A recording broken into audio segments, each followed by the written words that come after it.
Thank you, Mr. President. Mr. President, Mr. Senate President and Presiding Officer,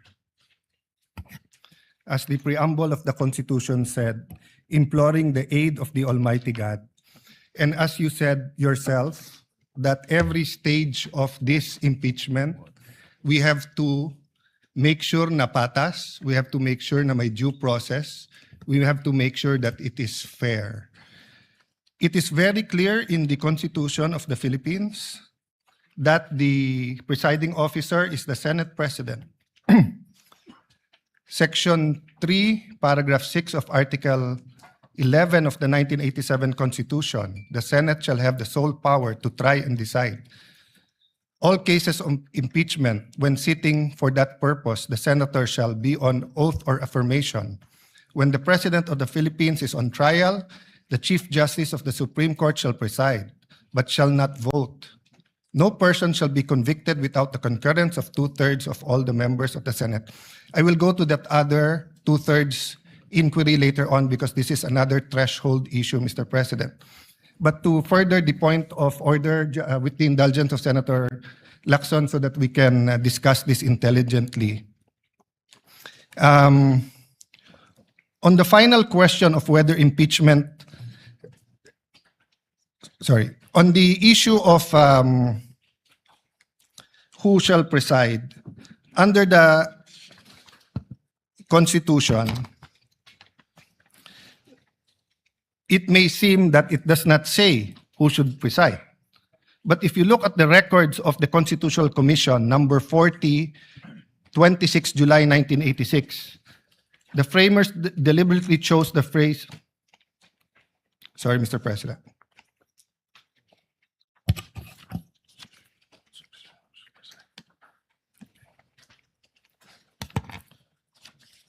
I am referring to Section 6, Article 11, and then Constitutional Commission number 41, 27 July 1986. The presiding officer, Mr. Treñas, Commissioner Davide is recognized. Thank you, Mr. Presiding Officer. I have some proposed amendments on Section 3, subparagraph 5. The presiding officer, Mr. Treñas, the gentleman may proceed. Mr. Davide, who later became Chief Justice, this is without prejudice to whatever amendments may be accepted by the committee when the Aquino amendments will be taken up. It would consist in adding a new sentence on line 20 before the phrase "no person shall be convicted," inserted the following: all other cases, the President of the Senate shall preside. The presiding officer, what does the committee say? Mr. Munsod, it is not understood, is it not understood that when the President of the Philippines is on trial, it is only time when the Chief Justice of the Supreme Court will preside? It is necessary to say that the Senate President shall decide during all the time. Presiding Officer, Mr. Davide, Mr. Presiding Officer, I precisely presented this because we had a distinction when it comes to the Chief Justice Supreme Court. But with that clarification, that in all other cases, it should be the President of the Senate who shall preside, I withdraw my amendment. So it is but elementary, Mr. President, in statutory, especially construction of the Constitution, that the spirit as well as the letter is followed. The spirit of the Constitution is that it is the Senate President who will preside. This is not an ordinary statement, dictum, or it was not a capricious statement in the discussion, precisely because the Senate President is elected by the majority. As an example, when Senator Pimentel did not like the vote and did not vote with the majority, he offered to resign. So the point, Mr. President, is this. Number one, institutional integrity.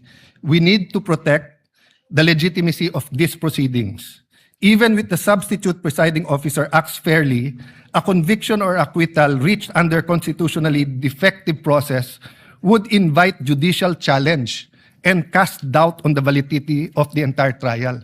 Do we want to go 30 weeks? If we follow the number of days submitted in the pre-trial, 62 and 30, and 3 days every week, so 30 weeks yon. Then after the 30 weeks, we'll end up in the Supreme Court kasi kune-question natin kung tama ba kung sinong nag-preside. Why is it important? Why can't any of the 24 preside. Remember, under our very rules, hindi ko nababasahin para mas umikli. In our very rules, the presiding officer can decide on the spot, or he can throw it to the body, or he can call a caucus or whatever you call it to be able to decide. And we experienced that during the Corona trial, and that's one reason why everyone acclaimed the late Senate President Enrile, not only because of how he carried it himself, but how the consensus and how he carried it with the minority. Secondly, jurisdiction and regularity. The Senate's jurisdiction over an impeachment trial is constitutional. The exercise of jurisdiction must conform to the Constitution, and the Senate's validity adopted impeachment rules. We cannot say we're following the Constitution, then we will not follow the Constitution. If the Constitution and its framers prescribe who shall preside, who are we to change the Constitution here today?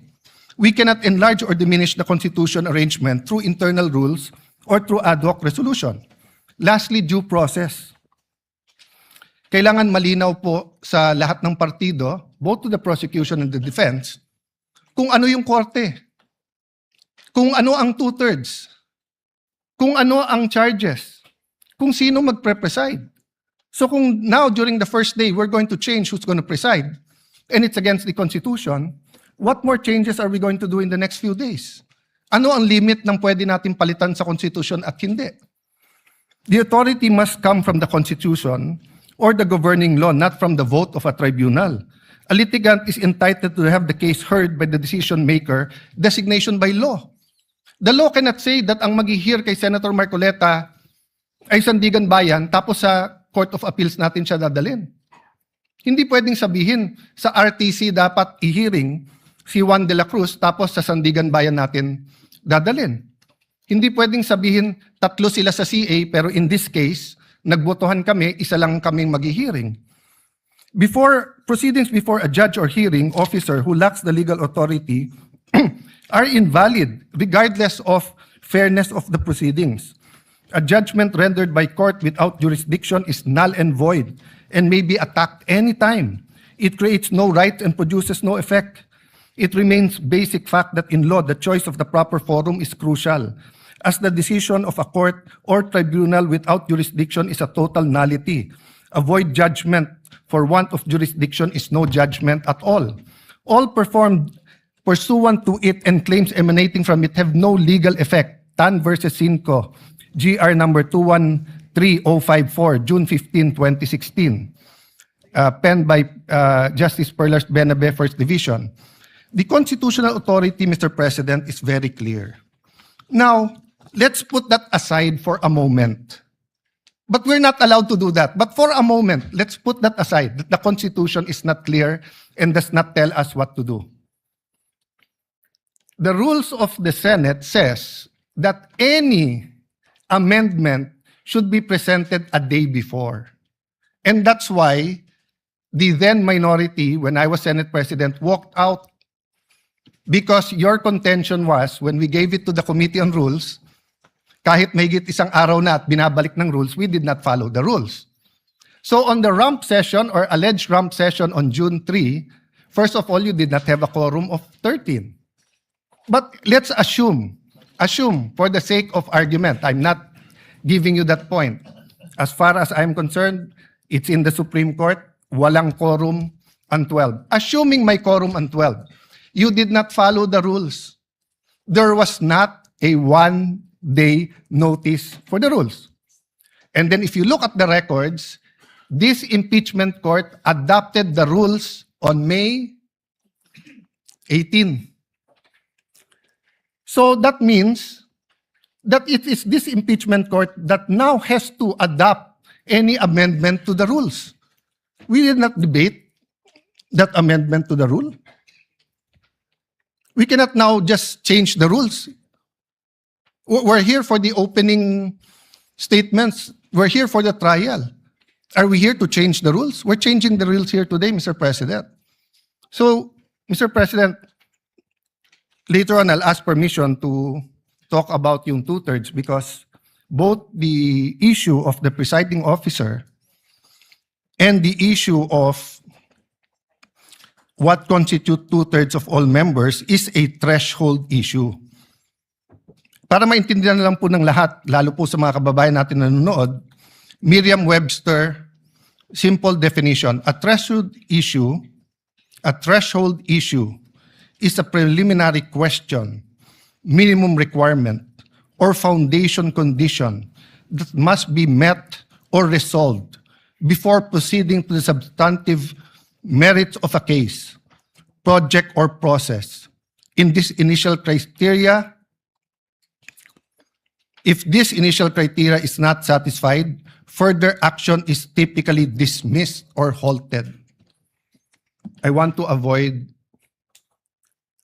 that this impeachment trial will be declared null and void. I want to avoid walkouts. I want to avoid any delays, Mr. President.